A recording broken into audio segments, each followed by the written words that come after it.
आदाब, नमस्ते, सत श्री अकाल दोस्तों। मैं हूं सैयद मोहम्मद शारिक और आपका स्वागत है हमारे यूट्यूब चैनल सीटीसी एजुकेशन पर। आज की इस वीडियो में हम यूनिट 3 को कवर करेंगे, डेटा वेयर हाउसिंग की, जो कि डेटा माइनिंग हमारी यूनिट है। इसमें कुछ को कवर करेंगे क्योंकि हर एक क्वेश्चन 2 नंबर में, 7 नंबर में, किसी में भी पूछा जा सकता है। ये बहुत ही ज़्यादा इम्पोर्टेंट यूनिट है। ये यूनिट थोड़ी सी लेंदी है तो इसको जल्दी जल्दी कवर करते हैं। तो देखिए, इसके अंदर हम क्या क्या पढ़ेंगे। सबसे पहले पढ़ेंगे हम data mining with its classification, data mining functionalities and motivation, जिसको हम बेसिकली नीड्स भी बोलते हैं, data processing and data pre processing, missing values, noisy data, inconsistent data, binning, clustering, regression, computer and human inspection, data integration and transformation, data cube aggregation and dimensionality reduction, data compression, numericity reduction, discretization, concept hierarchy generation, और lastly पढ़ेंगे हम decision tree को। तो बहुत ही थोड़ी लेंदी video होगी, तो बहुत ध्यान से समझिएगा ये यूनिट। देखिए, सबसे पहले हम शुरू करते हैं। पहला टॉपिक हमारा क्या है, डेटा माइनिंग क्या होता है और उसकी क्लासिफिकेशन क्या है। देखिए, data mining is the process of discovering useful patterns, hidden information and knowledge from large amount of data using different techniques. Process होता है, बेसिकली बताता नहीं है, होता है क्या करने का, यूजफुल पैटर्न्स फाइंड करने का, हिडन इन्फॉर्मेशन निकालने का, या बेसिकली बोलें अगर हम नॉलेज निकालने का। किसी भी पर्टिकुलर डेटा से हमको कुछ जो नॉलेज मिल रही है, ठीक है, उसको बताता है क्या, डेटा माइनिंग। ठीक है, तो इसमें हम क्या करते हैं, हम लार्ज अमाउंट ऑफ डेटा को क्या करते हैं, यूज़ करते हैं इसमें। ठीक है, अलग अलग टेक्निक लगा करके हम डेटा माइनिंग करते हैं। अब देखिए, data mining means finding meaningful information from big data. बताया अभी मैंने कि मीनिंगफुल इन्फॉर्मेशन को फाइंड करते हैं बड़े डेटा से। समझ में आ गया? ठीक है, फिर हमारा आता है क्या, क्लासिफिकेशन। क्लासिफिकेशन क्या होता है हमारा, देखिए इसमें हमारा क्या है, एक तो डिस्क्रिप्टिव डेटा माइनिंग है और एक प्रिडिक्टिव डेटा माइनिंग है। ठीक है, तो देखिए, तो अब शुरू करते हैं हम क्या, डिस्क्रिप्टिव डेटा माइनिंग क्या होता है। Describes what happening in the data, यानी कि ये बताता है कि उस डेटा में क्या हुआ है। आया समझ में? फिर it finds patterns, relationship and summaries, यानी कि ये पैटर्न्स और रिलेशनशिप फाइंड करता है। एग्जाम्पल क्या है इसका, clustering customers finding frequent item sets, यानी कि कस्टमर का हम क्लस्टरिंग बनाते हैं और फ्रिक्वेंट आइटम सेट्स को फाइंड करते हैं। क्लियर है? और प्रिडिक्टिव डेटा माइनिंग क्या होता है, predictive what will happen in the future, यानी फ्यूचर में क्या हो सकता है, तो ये प्रिडिक्ट करता है। It uses existing data to forecast outcomes, ये एग्जिस्ट डेटा जो हिस्टोरिकल डेटा होता है हमारा, ये उसके ऊपर वर्क करता है ताकि क्या कर सके, कोई आउटकम को फोरकास्ट कर सके, यानी निकाल सके। फिर इसका एग्जांपल क्या है, प्रिडिक्टिंग एग्जाम रिजल्ट, यानी कि एग्जाम रिजल्ट को प्रिडिक्ट करना, वेदर प्रिडिक्शन करना या स्टॉक प्रिडिक्शन करना। समझ में आ गया यहाँ तक? तो ये था हमारा पहला टॉपिक। अब हम बढ़ते हैं अपने दूसरे टॉपिक की तरफ।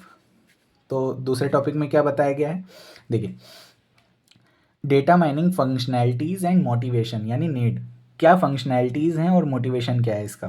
अब देखिए, डेटा माइनिंग फंक्शनैलिटी में क्या है, data mining functionalities are the main task, यानी एक तरह से समझ लीजिए एक मेन टास्क होता है क्या करने का, टू डिस्कवर यूजफुल पैटर्न्स और knowledge from data.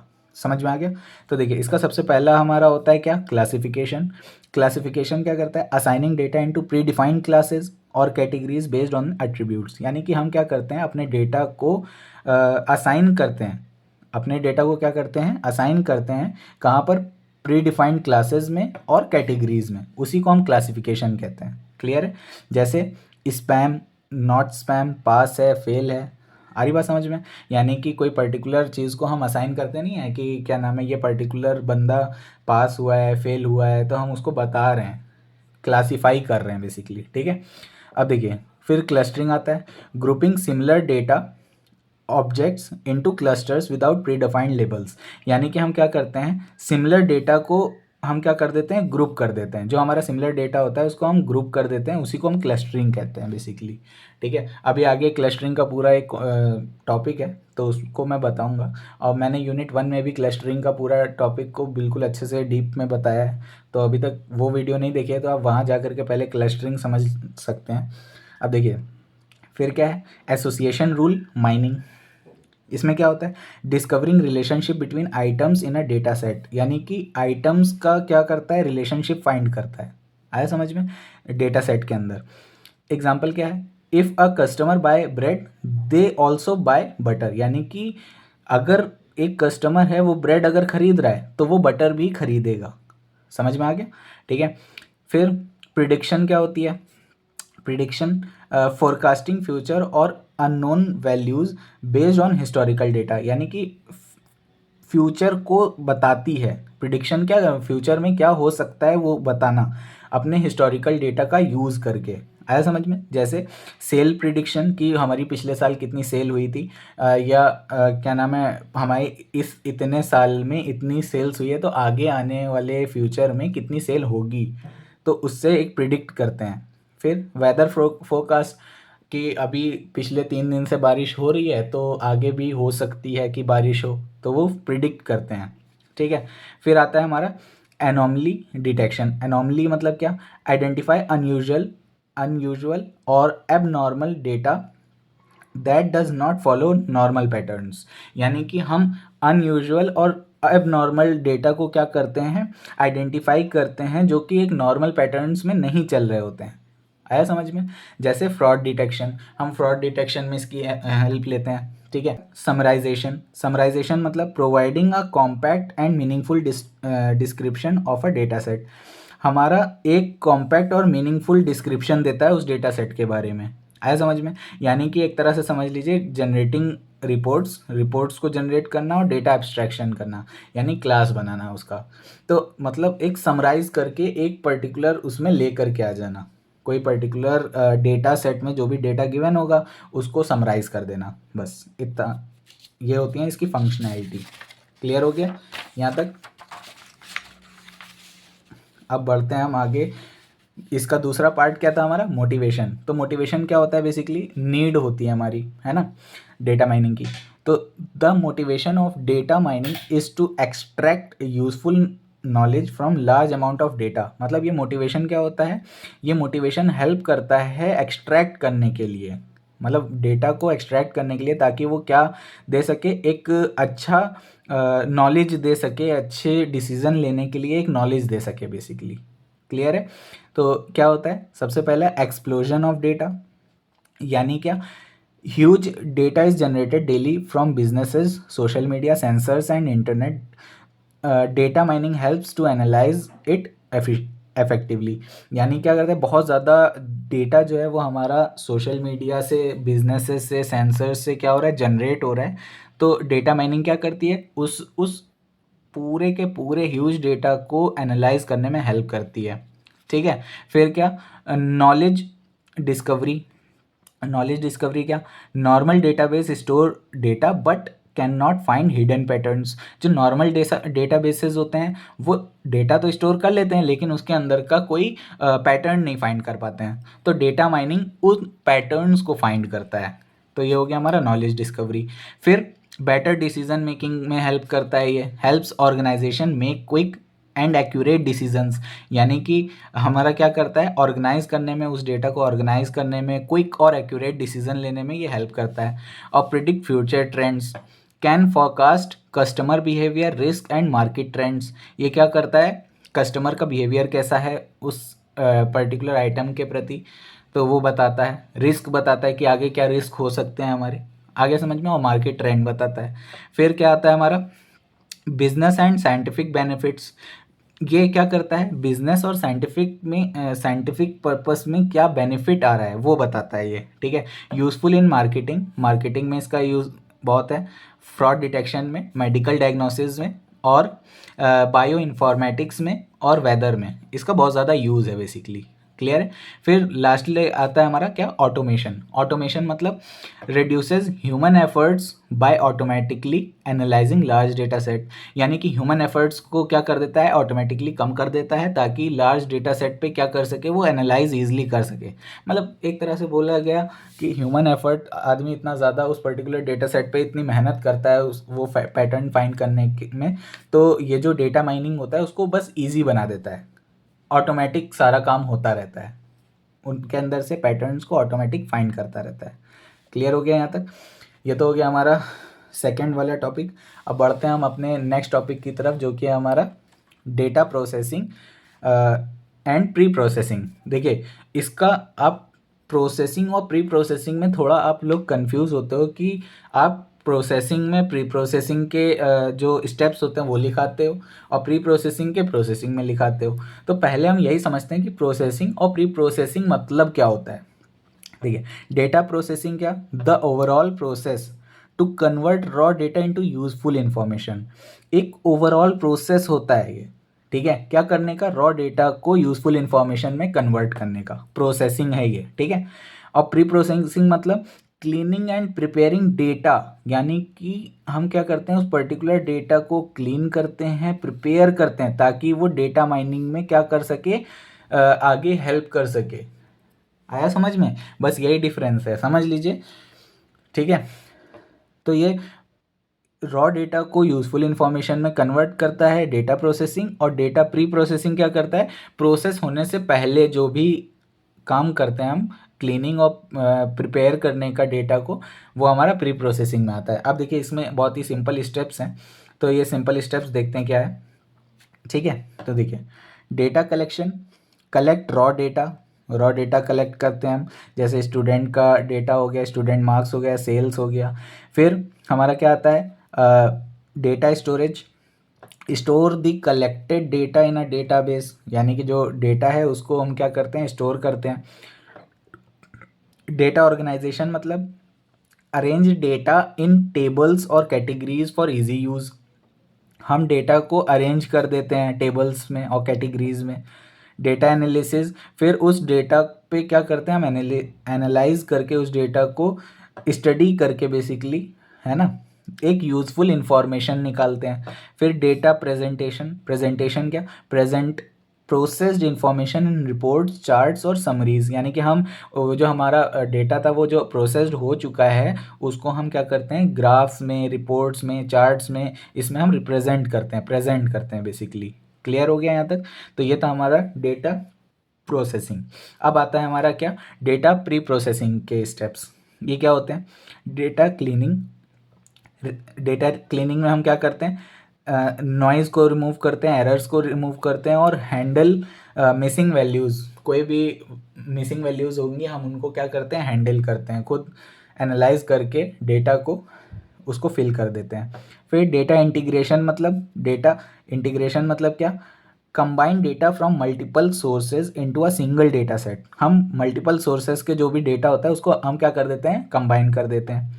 Data transformation मतलब नॉर्मलाइज और convert data into suitable formats, यानी कि हम क्या कर देते हैं, वो पर्टिकुलर डेटा को नॉर्मलाइज कर देते हैं और एक सूटेबल फॉर्मेट में कन्वर्ट कर देते हैं, समझ लीजिए। क्लियर हो गया। फिर आता है हमारा डेटा रिडक्शन, डेटा रिडक्शन मतलब reduce data size but keep important information, यानी कि डेटा का साइज जो होगा उसको क्या करके, रिड्यूस करके, हाँ, हम क्या करते हैं, डेटा का जो भी साइज़ होगा उसको रिड्यूस करके हम एक इम्पॉर्टेंट, जो भी हमारी इम्पॉर्टेंट इन्फॉर्मेशन होती है हम उसको ही सिर्फ रखते हैं अपने पास। क्लियर हो गया। तो ये था हमारा डेटा रिडक्शन। अब ये आगे रिडक्शन के कुछ टॉपिक्स हैं, उससे आपको एकदम अच्छे से समझ में आ जाएगा क्या मतलब है इस रिडक्शन का।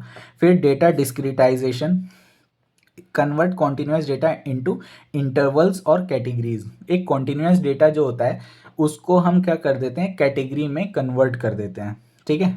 तो अभी ये दोनों अभी बहुत ही इंपॉर्टेंट टॉपिक हैं, या अभी आगे हमने कवर किए हैं इसको, तो एंड तक देखिए ये वीडियो हमारी।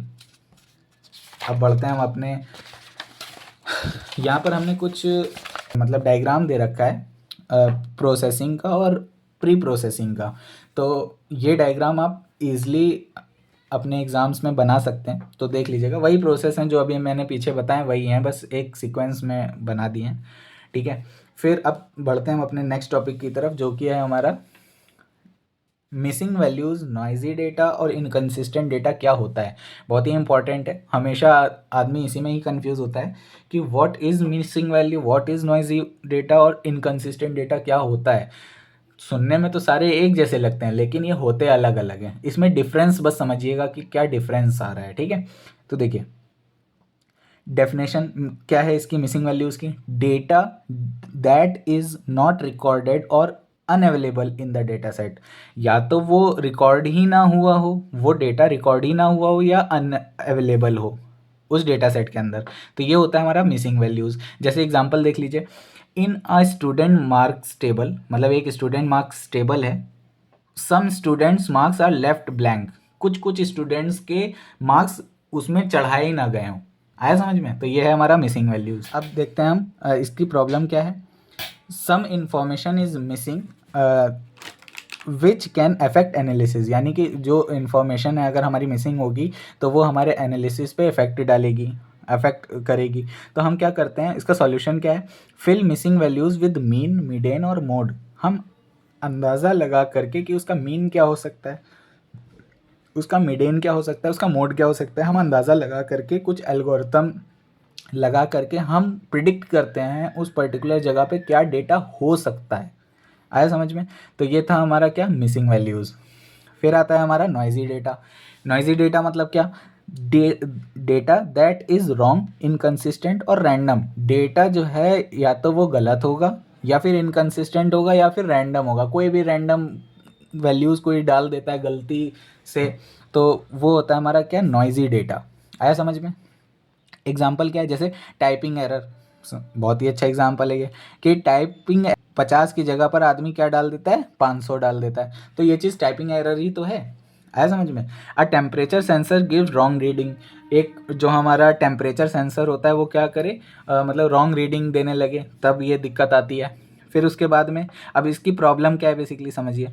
Incorrect data can mislead analysis. Obvious सी बात है, इनकरेक्ट डेटा होगा तो एनालिसिस में कुछ तो इफेक्ट पड़ेगा ही ना, ठीक है। तो इसका सॉल्यूशन क्या है, स्मूथ द डेटा, ठीक है। हम डेटा को स्मूथ करते हैं। अब कैसे करते हैं ये हमने यहाँ पर इस टॉपिक को कवर कर रखा है, आगे बताऊँगा मैं बहुत ही अच्छे से। बस आप इस वीडियो में बिल्कुल अच्छे से समझिए, इस वीडियो को पूरी एंड तक देखिए, तभी ये पूरी यूनिट आपकी एकदम एक्यूरेट कवर हो पाएगी, ठीक है। तो देखिए, remove outliers, correct errors, errors को करेक्ट कर देते हैं हम, ठीक है। तो अभी देखेंगे आगे। फिर आता है हमारा क्या, इनकंसिस्टेंट डेटा। इनकंसिस्टेंट डेटा मतलब क्या, data that conflicts with other data in a data set. एक डेटा सेट के अंदर वो वाला डेटा क्या करने लग जाए, कन्फ्लिक्ट करने लग जाए। जैसे क्या, आई स्टूडेंट एज इज़ 5, मतलब स्टूडेंट की एज जो है 5 है, लेकिन उसका बर्थ ईयर 2010 है। ऐसा तो हो ही नहीं सकता। आया समझ में? तो ये कन्फ्लिक्ट करने लग गया। मतलब हमारा डेट ऑफ बर्थ तो हमने ये डाल रखी है, लेकिन एज जब उससे पूछी गई तो उसने 5 डाल रखी है। तो डेटा क्या करने लग गया, कन्फ्लिक्ट करने लगा। आया समझ में? तो इसकी प्रॉब्लम क्या है, conflicting data can lead to wrong analysis. Obvious सी बात है, ये जो कन्फ्लिक्टिंग डेटा है ये रॉन्ग एनालिसिस में लीड करने लगेगा। क्या हमारा प्रॉब्लम, अब इसका सॉल्यूशन क्या है, कैसे हम इसको दूर करेंगे। Correct conflicts manually. हम या तो मैनुअली उसको सही करें, है ना, कि हमें पता है कि 2010 है और अभी 2025 चल रहा है, तो उसकी एज कितनी होगी, 15 होगी। तो हम इसको खुद जा करके मैनुअली क्या कर दें, 5 से 15 कर दें। आया समझ में? फिर और यूजिंग सॉफ्टवेयर, या तो कोई सॉफ्टवेयर लगा करके हम उस चीज़ को सही कर दें, है ना। And standardise data value. Clear हो गया यहाँ तक कि कोई दिक्कत तो नहीं है इनकंसिस्टेंट डेटा में। तो ये थी हमारी क्या, फोर्थ टॉपिक था हमारा, missing values, noisy data, inconsistent data. अब बढ़ते हैं हम अपने नेक्स्ट टॉपिक की तरफ। ये बहुत ही इंपॉर्टेंट टॉपिक है। अभी मैंने आपको बताया था कि हम आगे पढ़ेंगे बिनिंग क्लस्टरिंग के बारे में। तो देखिए यहीं पे वो सारा कॉन्सेप्ट है। तो देखिए, सबसे पहला टॉपिक आता है हमारा क्या, बिनिंग। बिनिंग क्या होता है, a method to smooth noisy data. यानी कि एक ऐसा मेथड होता है कि हम डेटा को क्या कर देते हैं, स्मूथ कर देते हैं। आया समझ में? क्या करके, by dividing data into intervals. हम अपने डेटा को इंटरवल्स में क्या कर देते हैं, डिवाइड कर देते हैं। ठीक है, तो ये क्या हो जाएगा हमारा, देखिए इसके टाइप्स क्या होंगे, इक्वल विड्थ बिनिंग और equal frequency binning. Equal width binning में क्या होगा, dividing data into equal intervals, यानी कि उस रेंज को, जो रेंज होगी हमारी उसको हम इक्वल इंटरवल्स में क्या कर देंगे, डिवाइड कर देंगे, तो वो इक्वल विड्थ बिनिंग हो गई। फिर इक्वल फ्रीक्वेंसी बिनिंग क्या होती है, ईच बिन हैज़ रफली the same number of values, वो क्या करे, वो बिन सेम नंबर ऑफ वैल्यूज़ को कंटेन करने लगे, तो वो इक्वल फ्रीक्वेंसी बिनिंग हो गया। जैसे एग्जांपल देख लीजिए, समझ में आएगा। स्टूडेंट मार्क्स, मान लीजिए स्टूडेंट मार्क्स हैं वो 0 से 100 के बीच में ही आएंगे नंबर। ठीक है, हम उसको डिवाइड कर दे बिन्स में, तो 0 से 20 का एक बिन बना दिया, 21 से 40 का एक बिन बना दिया, आगे ऐसे ही कैरी ऑन कर दिया। आया समझ में। ठीक है, तो ये हमने क्या कर दिया, ये हमारा एक मार्क्स थे, हमने उसको बिन्स में तोड़ दिया, यानी कि बिन्स में तोड़ दिया, अलग अलग उसमें पार्ट्स में कर दिया, तो ये होता है हमारा बिनिंग। ठीक है, तो इसका पर्पस क्या है, मतलब क्यों ये बिनिंग का यूज़ किया जाता है, reduce noise and makes patterns easier to see, यानी कि क्या हो, नॉइज ये दूर करे, रिड्यूस करे, और पैटर्न्स को मतलब पैटर्न्स को समझने में ईजी हो। ठीक है, तो देखिए एक हमारे पास, जैसे यहाँ पे मैंने एक डायग्राम बना रखा है, क्या, एक हमारे पास लार्ज कॉन्टिन्यूस डेटा है, जैसे हमारा यहाँ पे कॉन्टिन्यूस डेटा ही तो था, 0 से 100 एक कॉन्टिन्यूस डेटा था, हम उसको क्या कर दें, अलग अलग बिन में डिवाइड कर दें। आया समझ में, तो ये होता है हमारा बिनिंग। फिर आता है हमारा क्या, क्लस्टरिंग। क्लस्टरिंग देखिए क्या होता है, grouping data objects into clusters, यानी कि उस डेटा ऑब्जेक्ट्स को हम क्लस्टर्स में क्या कर दें, ग्रुप कर दें, where object in the same cluster are similar, एक क्लस्टर के अंदर सेम टाइप का क्या हो, ऑब्जेक्ट हो। आया समझ में, ऐसे हम ग्रुप करें। तो यहाँ पर देखिए दो तरह के क्लस्टरिंग होती है, एक पार्टीशनिंग क्लस्टरिंग होती है, क्या करती है, डिवाइड्स डेटा इनटू के क्लस्टर। अभी हम लोगों ने डेटा एनालिसिस में पढ़ा था कि पार्टीशनिंग क्लस्टरिंग क्या होती है, कि हम डेटा को के क्लस्टर्स में क्या करते हैं, तोड़ देते हैं। इसका एग्जांपल क्या हो गया, के मीन्स। हायरार्किकल क्लस्टरिंग क्या होती है, creates a tree of cluster, हम क्लस्टर के क्या बना देते हैं, ट्री बना देते हैं, ट्री लाइक स्ट्रक्चर बना देते हैं। आया समझ में, तो ये था हमारा हायरार्किकल क्लस्टरिंग। इसका एग्जांपल देखिए क्या है, customers grouped based on buying habits, यानी कि कस्टमर्स का जो भी आइटम्स होगा उनको हम उनके बिहेवियर या उनके हैबिट के हिसाब से ग्रुप कर दें। आया समझ में। अब पर्पस देख लेते हैं इसका, हेल्प्स डिस्कवर नेचुरल ग्रुपिंग्स और पैटर्न्स, यानी कि हम क्या करें, ये हेल्प करता है हमको नेचुरल ग्रुपिंग करने में और पैटर्न्स फाइंड करने में डेटा के अंदर। जैसे यहाँ पे मैंने एक एग्जांपल दे रखा है ग्रुपिंग का, तो ये हमारा क्या है, ये हमारा बिफोर क्लस्टरिंग है, मतलब हमारे पास डेटा देखिए ऐसे फॉर्म में पड़ा है। अब जब हम इसको के मीन्स क्लस्टरिंग करेंगे जब, तो हम ये टाइप का डेटा जो था ये हमारा सेम है, ये टाइप का डेटा जो था ये हमारा सेम है, और ये टाइप का डेटा ये हमारा सेम है, तो हम उसको क्या कर देते हैं, क्लस्टर बना देते हैं, अलग अलग उसमें कर देते हैं। आया समझ में, तो ये है हमारा क्लस्टरिंग। अब बढ़ते हैं हम आगे अपने रिग्रेशन पे। तो देखिए रिग्रेशन क्या होता है, regression predicting continuous numeric values from existing data, यानी क्या, ये कॉन्टिन्यूस न्यूमेरिक वैल्यूज से क्या करता है, प्रिडिक्ट करता है, प्रिडिक्ट कॉन्टिन्यूस न्यूमेरिक वैल्यू, यानी कि एक हमारे पास डेटा गिवन है जैसे, ठीक है, वो डेटा जो है वो एक कॉन्टिन्यूस फॉर्म में चल रहा है।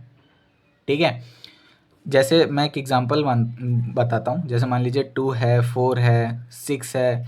ठीक है, अब मान लीजिए मेरे को बोला गया कि आप 5वीं वैल्यू निकालिए, 5th टर्म निकालिए, इसकी 5th टर्म निकालिए। तो 2 है, 4 है, 6 है, फिर 8 ही आएगा, मुझे पता है, फिर क्या आएगा, 10 आ जाएगा। तो ये जो 5th टर्म है वो क्या है, 10 है कि नहीं। तो इसको हम क्या करते हैं, ईजिली फाइंड कर सकते हैं ना, हमारे पास क्या था, एक एग्जिस्टिंग डेटा था यहाँ पर, इस एग्जिस्टिंग डेटा से हम कॉन्टिन्यूसली आगे चलते रहे और हमने वो वैल्यू फाइंड कर ली। तो ये प्रिडिक्ट करता है कि आगे आने वाली वैल्यू क्या हो सकती है। आया समझ में।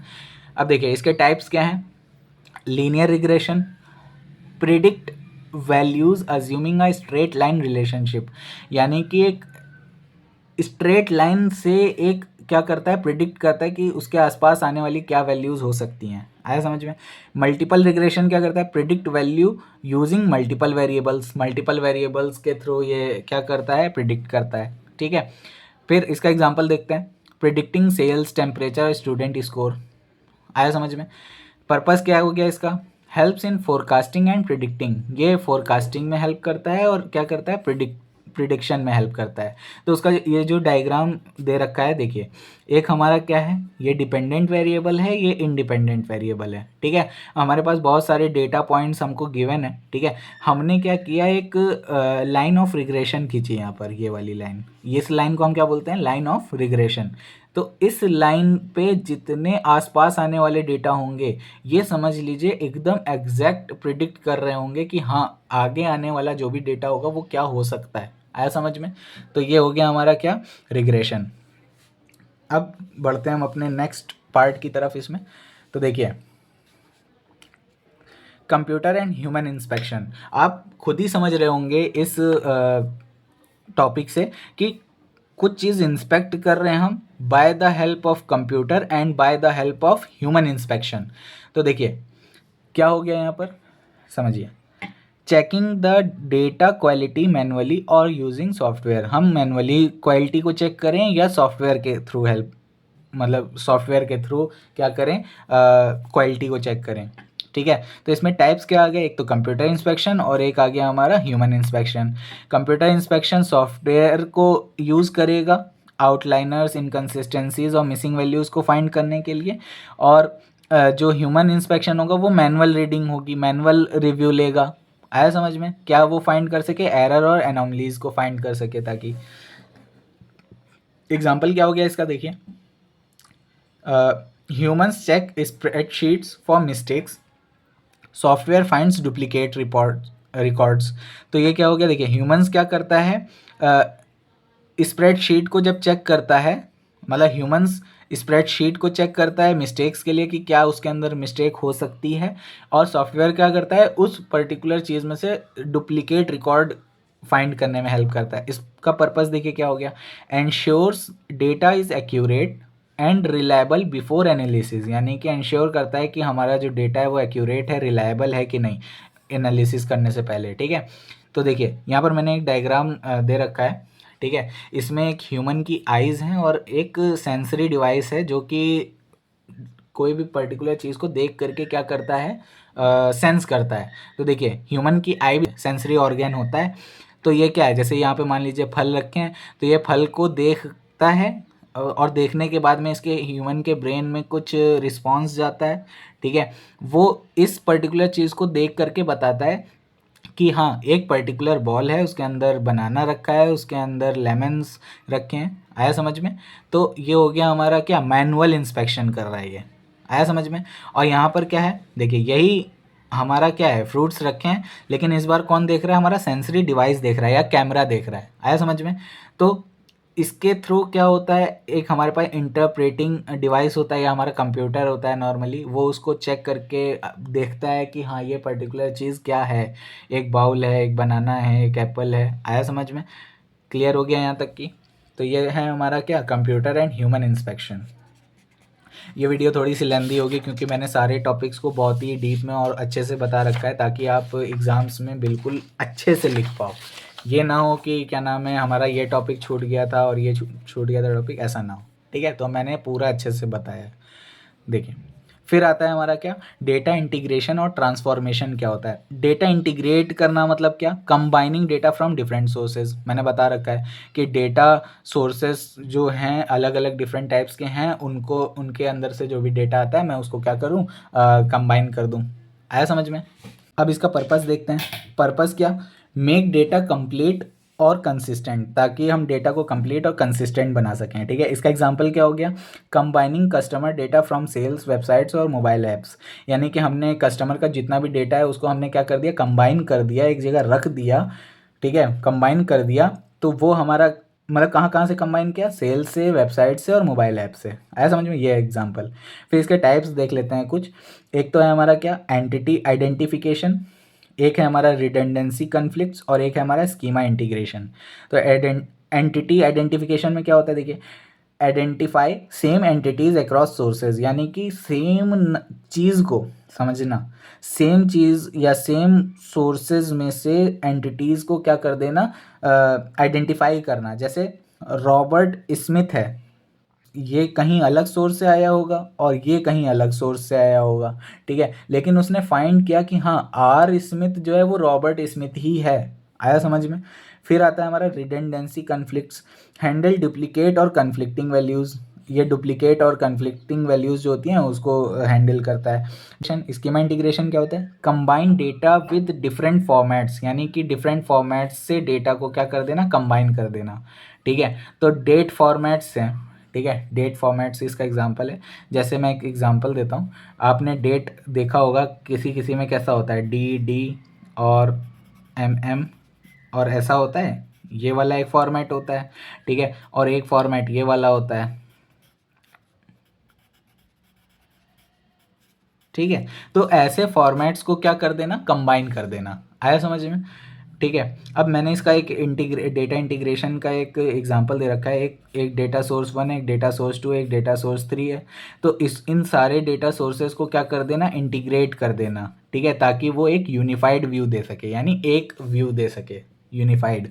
आया समझ में। तो ये था हमारा क्या, डेटा इंटीग्रेशन। अब नेक्स्ट पार्ट की तरफ बढ़ते हैं, जो कि हमारा है डेटा ट्रांसफॉर्मेशन। ट्रांसफॉर्मेशन मतलब ट्रांसफॉर्म करना, यानी कि कोई डेटा है उसको सुटेबल फॉर्मेट में क्या कर देना, ट्रांसफॉर्म कर देना। जैसे एग्जांपल देखिए, पर्पस मतलब एग्जांपल देख लीजिए पहले, फिर पर्पस बता दूंगा।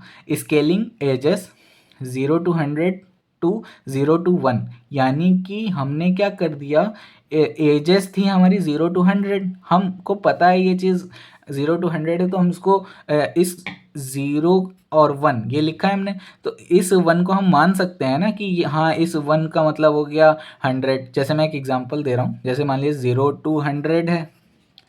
अब एजेस का नहीं, मैं बस ऐसे एक एग्जांपल ले रहा हूँ बस, ठीक है। तो 101 to 100 200 है मान लीजिए, ऐसा दे रखा है हमको। तो मुझे पता है कि हाँ 0 to 1 का मतलब क्या है, 0 to 100 है, तो इस 100 का मतलब मैंने क्या कर दिया, 0 to 1 कर दिया, 1 to 2 कर दिया, यानी कि 100 का वो रख रहा है, तो हमने उसको क्या कर दिया, उस डेटा को एक फॉर्मेट में कर दिया। आया समझ में। तो ऐसे डेटा को हम ऐसे भी कन्वर्ट कर सकते हैं। क्लियर हो गया। इसका पर्पस क्या है देखिए, make data ready and accurate for mining, यानी कि डेटा को क्या करता है, रेडी करता है और एक्यूरेट करता है, क्या करने के लिए, माइनिंग करने के लिए। टाइप्स देखिए इसके क्या हो गए, ये बहुत इंपॉर्टेंट है, ये समझ लीजिए डेटा ट्रांसफॉर्मेशन का एक पर्टिकुलर क्वेश्चन ही पूछा जाता है आपके एग्जाम्स में, तो समझिए।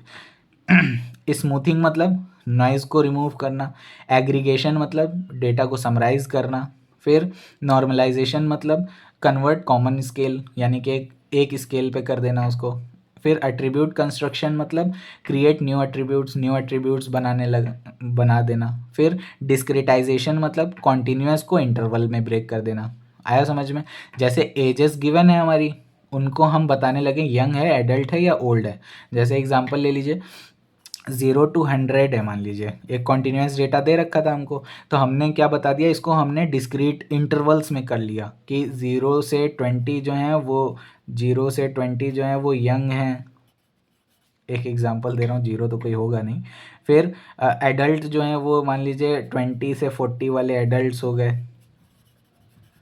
आया समझ में। और क्या नाम है, ओल्ड वाले कितने हो गए, 40 से मान लीजिए 100 हो गए, ठीक है। तो ये ओल्ड हो गए हमारे। आया समझ में। तो ये होता है हमारा क्या, डिस्क्रिटाइजेशन। यहाँ तक कि होप सो आपको समझ में आ गया होगा अच्छे से। अब मैंने यहाँ पर देखिए एक डायग्राम दे रखा है जिसके अंदर कुछ सर्कल्स हैं, कुछ स्क्वायर्स हैं, है ना। तो ये सारे डेटा देखिए अभी कैसे हैं, इधर उधर हैं मतलब, ठीक है। तो इसको हम ट्रांसफॉर्म करके सारे एक्यूरेट डेटा को क्या कर दें, एक पास कर दें कि हाँ डार्क ब्लैक वाले जो स्क्वायर हैं उनको एक तरफ कर दें, लाइट स्क्वायर वाले जो हैं वो एक तरफ कर दें और सर्कल्स को बीच में कर दें। आया समझ में। तो ये है हमारा क्या, डेटा को ट्रांसफॉर्म करना बेसिकली। क्लियर हो गया यहाँ तक। अब बढ़ते हैं हम अपने नेक्स्ट टॉपिक की तरफ।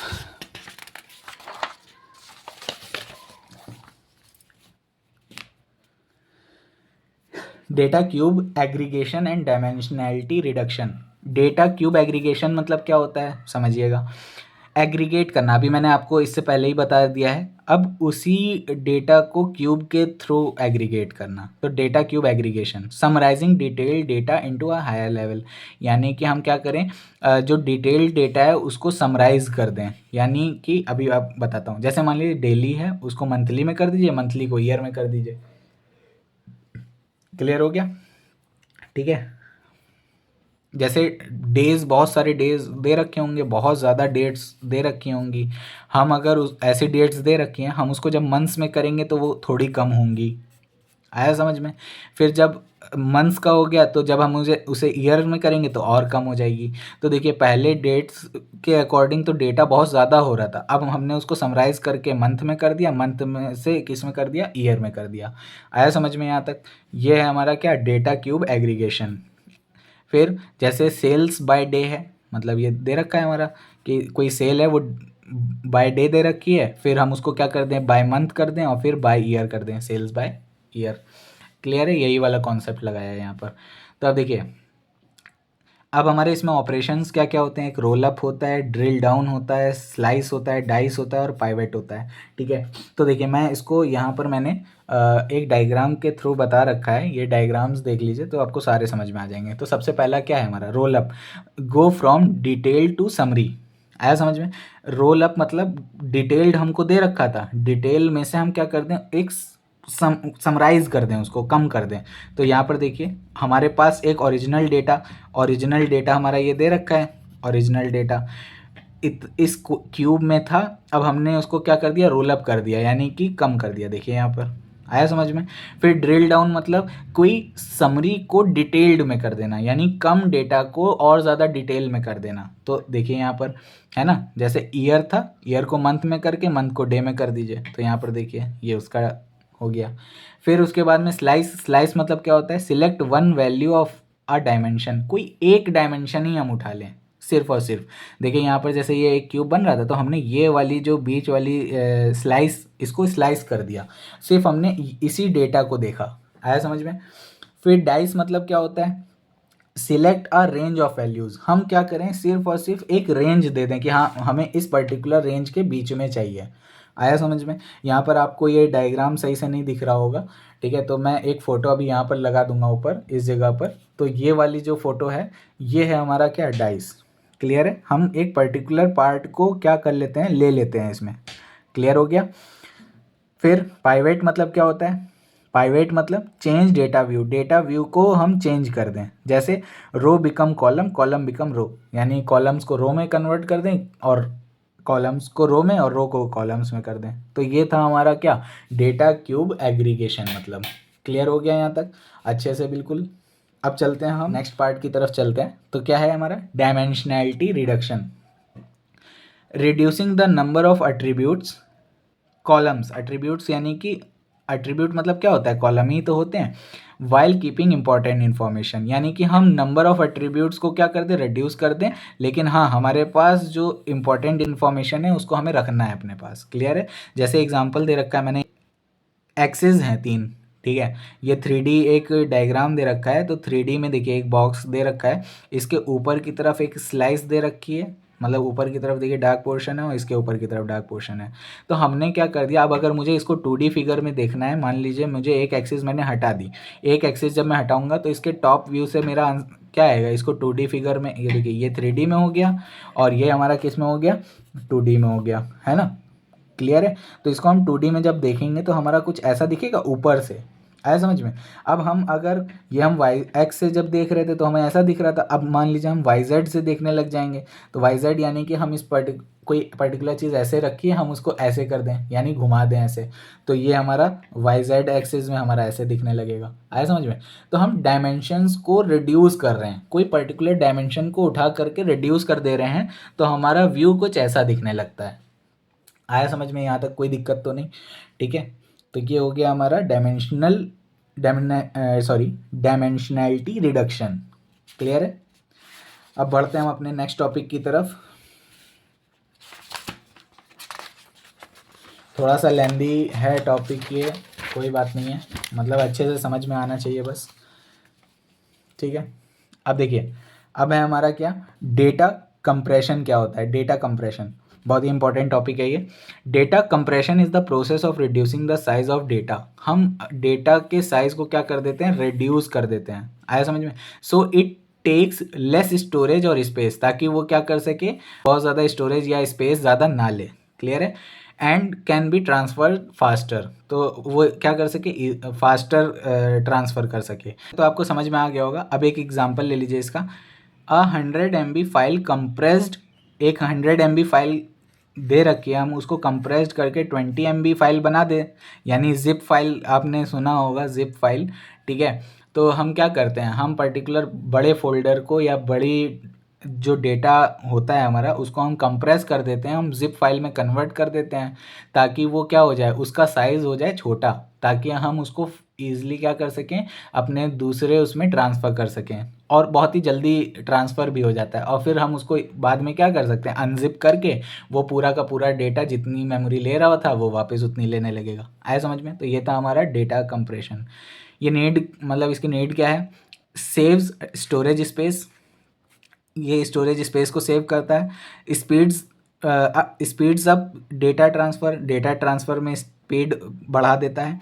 इम्प्रूव्स प्रोसेसिंग एफिशिएंसी, यानी कि प्रोसेसिंग एफिशिएंसी को क्या कर देता है, बढ़ा देता है। आया समझ में। एफिशिएंसी बढ़ा देता है प्रोसेसिंग की। टाइप्स ऑफ डेटा कंप्रेशन देखिए क्या है। पहला तो है हमारा लॉसलेस और दूसरा है हमारा लॉसी। लॉसलेस में क्या होता है, लॉसलेस यानी कि कोई डेटा लॉस ना हो। आया समझ में। जितना ओरिजिनल डेटा है वो परफेक्टली क्या हो, रिकवर्ड हो। ठीक। फिर उसके बाद में आता है हमारा क्या, यूज्ड फॉर टेक्स्ट। ये किस में यूज़ किया जाता है, टेक्स्ट में यूज़ किया जाता है और डेटाबेस में यूज़ किया जाता है इसका। ठीक है। तो हमारा इसका एग्जांपल क्या हो गया, जिप और पीएनजी। हम जिप फाइल जो बनाते हैं उसमें कोई भी डेटा हमारा लॉस थोड़ी ना होता है। आया समझ में। फिर आता है हमारा लॉसी। लॉसी मतलब कोई डेटा, सम डेटा रिमूव हो जाए खुद ब खुद। आया समझ में। कुछ डेटा खो जाए तो वो होता है हमारा lossy.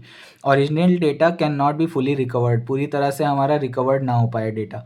Use for images, audios और वीडियोज़, और ये कहाँ पे यूज़ किया जाता है हमारा, इमेजेस, ऑडियो और वीडियो में। जैसे एग्जांपल ले लीजिए JPEG, MP3 और MP4। आया समझ में। तो मैंने यहाँ पर देखिए एक एग्जांपल दे रखा है, यहाँ पर एक डायग्राम बना करके दिखा रखा है ताकि समझ में आए। देखिए एक हमारा एक ओरिजिनल डेटा दे रखा है, हमने जब उसको कंप्रेस किया तो देखिए वापस वो उसी साइज़ का बन गया, तो वापस पूरा रिस्टोर्ड हो गया। आया समझ में। तो ये है हमारा लॉसलेस। और लॉसी में क्या होता है, देखिए हमारे पास ये ओरिजिनल डेटा दे रखा है, हमने जब उसको कंप्रेस किया, जब हम उसको वापस से रिस्टोर्ड करेंगे तो देखिए पहले इसका साइज़ इतना था, अब उससे छोटा हो गया थोड़ा, तो यानी कुछ डेटा क्या हो गया, लॉस हो गया यहाँ पर। क्लियर हो गया। तो ये है हमारा लॉसी कंप्रेशन। फिर आते हैं हम नेक्स्ट टॉपिक की तरफ। नेक्स्ट टॉपिक में क्या है, ये थोड़ा सा इंपॉर्टेंट है, ये 2 नंबर और 7 नंबर दोनों में पूछे जाते हैं क्वेश्चन। तो क्या है, न्यूमेरोसिटी रिडक्शन। इसका मतलब क्या होता है, is a data reduction technique where we reduce the number of data records rows but still keep the overall patterns and information. हम क्या करते थे, अभी हमने डायमेंशनैलिटी रिडक्शन पढ़ा, तो डायमेंशनैलिटी में हम क्या करते थे, कॉलम को रिडक्शन करते थे, रिडक्ट करते थे। इसमें हम क्या करेंगे, रोज़ को रिडक्ट करेंगे। आया समझ में। क्लियर है बिल्कुल अच्छे से, ताकि क्या रहे, हमेशा उसका पैटर्न और इन्फॉर्मेशन पूरी बनी रहे, गलत ना हो जाए। आया समझ में। फिर ये तो हो गया। यहाँ पर भी देखिए मैंने दे रखा है कि क्या, डायमेंशनैलिटी रिडक्शन मतलब क्या, रिड्यूस कॉलम, कॉलम को रिड्यूस करता है, और न्यूमेरिसिटी रिडक्शन क्या करता है, कॉलम को सॉरी रोज़ को रिडक्ट करता है, रिड्यूस करता है। यहाँ पर देखिए मैंने एक डायग्राम दे रखा है। न्यूमेरिसिटी रिडक्शन टेक्निक्स होती हैं कुछ, अभी हम रिग्रेशन पढ़ के आए थे, तो वो रिग्रेशन हिस्टोग्राम वाला और क्लस्टरिंग वाला आप इसके अंदर लिख सकते हैं। टेक्निक्स अगर लिखनी होंगी, अगर 7 नंबर में आता है तो आप रिग्रेशन को, क्लस्टरिंग को और हिस्टोग्राम को क्या कर सकते हो, थोड़ा समझा सकते हो। आया समझ में। ठीक है। अगर 2 नंबर में आता है तो आप इतना लिख दो, बहुत है। अब बढ़ते हैं हम अपने नेक्स्ट टॉपिक की तरफ, जो कि है हमारा डिस्क्रेटाइजेशन। ये बहुत ही इंपॉर्टेंट क्वेश्चन है, और मैंने अभी आपको शुरू में बताया था कि डिस्क्रेटाइजेशन अभी हम आगे टॉपिक्स में पढ़ेंगे। तो क्या होता है discretization, discretization is the process of converting continuous numerical data into following discrete intervals. अभी मैंने उस टाइम पे भी एक एग्जांपल बताया था कि हमारे पास कुछ कॉन्टिन्यूस डेटा दे रखा होता है, हम उसको क्या करते हैं बेसिकली, हम उसको वो कर देते हैं, मतलब डिस्क्रीट फॉर्म में तोड़ देते हैं, कॉन्टिन्यूस डेटा को डिस्क्रीट में कन्वर्ट कर देते हैं। जैसे यहाँ पे एज वैल्यूज़ दे रखी हैं, 3 है, 7 है, 15 है, 28 है, 45 है। तो हमें पता है कि 0 से 10 चाइल्ड के उसमें आता है, 11 से 20 टीन, और 21 से 40 एडल्ट, और 41 प्लस क्या हो जाते हैं, ओल्ड। आया समझ में? तो हमारे पास अलग अलग कॉन्टिन्यूस डेटा था, हमने उसको क्या कर दिया, डिस्क्रीट फॉर्म में तोड़ दिया। आया समझ में? क्लियर हो गया? ठीक है। अब डिस्क्रिटाइजेशन यूज़ क्यों किया जाता है, देखिए, makes data simple to understand. Obvious ही बात है, इतना वैसा डेटा होगा तो इसको समझने में थोड़ा सा टफ है, लेकिन हाँ ये पता है हमें कि हाँ इसको इतने तक अगर हम डिस्क्रीट फॉर्म में देखेंगे तो हाँ ये चाइल्ड है, इसको इसके फॉर्म में देखेंगे तो ये टीन है, तो ये ईजी टू अंडरस्टैंड है। फिर improves data mining performance, data mining performance में इम्प्रूवमेंट देता है। फिर helps in classification and association, classification और एसोसिएशन में हेल्प करता है। आया समझ में? फिर आता है हमारा कॉमन डिस्क्रिटाइजेशन मेथड्स, ये कुछ मेथड्स होते हैं, ठीक है, ये बहुत इंपॉर्टेंट है, समझिएगा। बिनिंग, अभी मैं आपको बिल्कुल शुरू में अभी बता करके आया हूँ। Divide data into equal width और इक्वल फ्रीक्वेंसी, हम क्या करते हैं, हम बड़े डेटा को इक्वल विड्थ और इक्वल फ्रीक्वेंसी में तोड़ देते थे कि नहीं, बिन्स में कन्वर्ट कर देते थे, तो वही बिनिंग हो गया। फिर हिस्टोग्राम एनालिसिस मतलब क्या, group data based on frequency, हम डेटा जो ग्रुप डेटा होगा उसके बेस पे फ्रीक्वेंसी निकालते हैं। आया समझ में? फिर आता है हमारा क्या, क्लस्टरिंग बेस्ड डिस्क्रिटाइजेशन। अभी मैं क्लस्टरिंग भी पढ़ा करके आया हूँ, क्या होता है, यूज़ क्लस्टर्स एज इंटरवल, यानी कि उन क्लस्टर का हम इंटरवल्स की तरह यूज़ करते हैं। फिर डिसीजन ट्री बेस्ड डिस्क्रिटाइजेशन, अब हम यहाँ पे क्या करते हैं, डिसीजन बेस्ड ट्री बनाते हैं, ठीक है। तो हम क्या करते हैं, स्प्लिटिंग मेथड का यूज़ करते हैं इसके अंदर, use splits for decision tree, मतलब डिसीजन ट्री में जो स्प्लिट्स लग रहे होते हैं, यानी स्प्लिट हो रहा होता है वो पर्टिकुलर पार्ट, हम उसी पर्टिकुलर पार्ट को यूज़ करते हैं। आया समझ में? तो यहाँ पर देखिए मैंने एक एग्जांपल दे रखा है, होप सो आपको ये सही से, मतलब ये नहीं दिख रहा होगा मुझे पता है, तो आप क्या करिएगा, क्या नाम है, मैंने जो नोट्स डिस्क्रिप्शन में दे रखे हैं, आप वहाँ से क्या करिएगा, उन नोट्स को ले लीजिएगा, उसमें देख लीजिएगा, बहुत अच्छे से दिख रहा है उसमें। तो देखिए, एक कॉन्टिन्यूस फॉर्म डेटा है, कॉन्टिन्यूस का ग्राफ कैसे बनता है, ऐसे ही तो बनता है। कॉन्टिन्यूस को हम क्या करते हैं, डिस्क्रीट इंटरवल में तोड़ लेते हैं। आया समझ में? तो ये कन्वर्ट हो जाता है। क्लियर है? तो ये हमारा इसका डायग्राम। फिर क्या, देखिए यहाँ तक तो समझ में आ गया होगा आपको।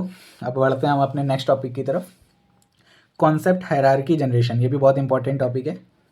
क्या होता है, देखिए, concept hierarchy generation is the process of organizing data, यानी कि ये जो हायरार्की जनरेशन होता है एक तरह का क्या है, प्रोसेस होता है क्या करने का, डेटा को ऑर्गेनाइज करने का, from low level to high level, यानी कि छोटे लेवल को, यानी कि डिटेल्ड वाले को, डिटेल्ड कॉन्सेप्ट को जनरल कॉन्सेप्ट में क्या कर देता है, प्रोसेस कर देता है और ऑर्गेनाइज कर देता है। आया समझ में? अभी मैं डायग्राम दिखाऊंगा तो आपको समझ में आ जाएगा।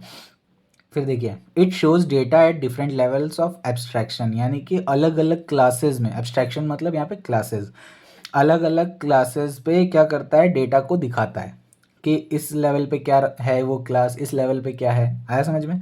तो देखिए एग्जाम्पल दे रखा है, सिटी, स्टेट और कंट्री, ठीक है। तो हमारा देखिए, सिटी क्या हो गया, सिटी हमारा हो गया दिल्ली, स्टेट क्या हो गया, महाराष्ट्र, और कंट्री हमारा क्या हो गया, इंडिया। आया समझ में? तो हर एक क्या, हर एक डिटेल्ड कॉन्सेप्ट पे या डिटेल्ड पे हमारा कुछ जनरल कॉन्सेप्ट है, यानी सिटी हमारा दिल्ली ही होगा, स्टेट हमारा महाराष्ट्र है और कंट्री हमारा इंडिया है। तो ये जनरल है, जनरली हमें पता ये होते हैं। क्लियर है? फिर वाई इट इज़ यूज, क्यों यूज होता है, देखिए, टू समराइज डेटा, डेटा को समराइज करने के लिए, to support roll up drill down operations, ये रोल अप और ड्रिल डाउन ऑपरेशंस को सपोर्ट करता है। To make data easy to analyze, data को क्या करता है, इजी बनाता है एनालाइज करने के लिए। आया समझ में? तो अब देखिए इसमें कुछ टाइप्स होते हैं, टाइप्स देख लेते हैं। Types of concept hierarchy generation, एक होता है स्कीमा बेस्ड, ठीक है, defined in the database schema, database schema में क्या करता है, डिफाइन कर देता है।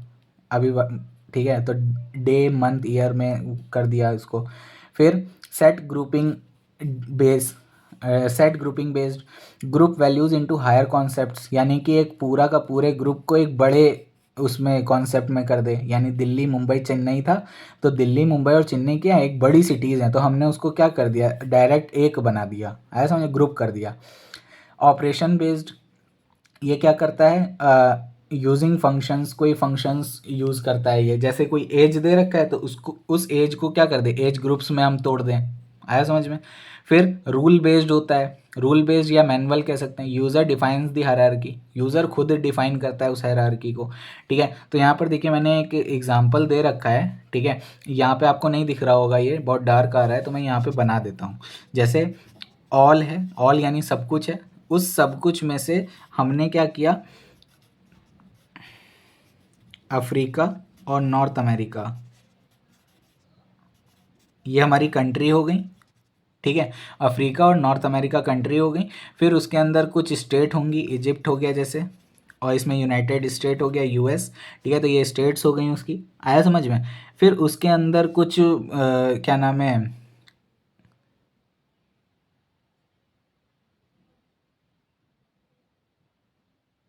क्लियर हो गया होगा यहाँ तक आपको। तो देखिए हर एक लेवल पे एक अलग वो है। तो यहाँ पर देखिए ये पूरा हो गया, फिर यहाँ पर सिटी आ गया, फिर यहाँ पर क्या आ गया हमारा, स्टेट्स आ गई। क्लियर हो गया पक्का यहाँ तक। अब देखिए हम इसका टाइप्स देख लेते हैं कुछ,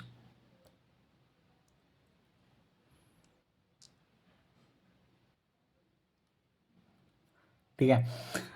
ये वाला मैं इसको टैब से बता दे रहा हूँ, ठीक है। क्यों बता रहा हूँ, क्योंकि ये वाला जो डायग्राम था वो प्रिंट में थोड़ा सा गड़बड़ आ रहा था, तो इस वजह से मैंने इस पे बताना ज़्यादा सही समझा।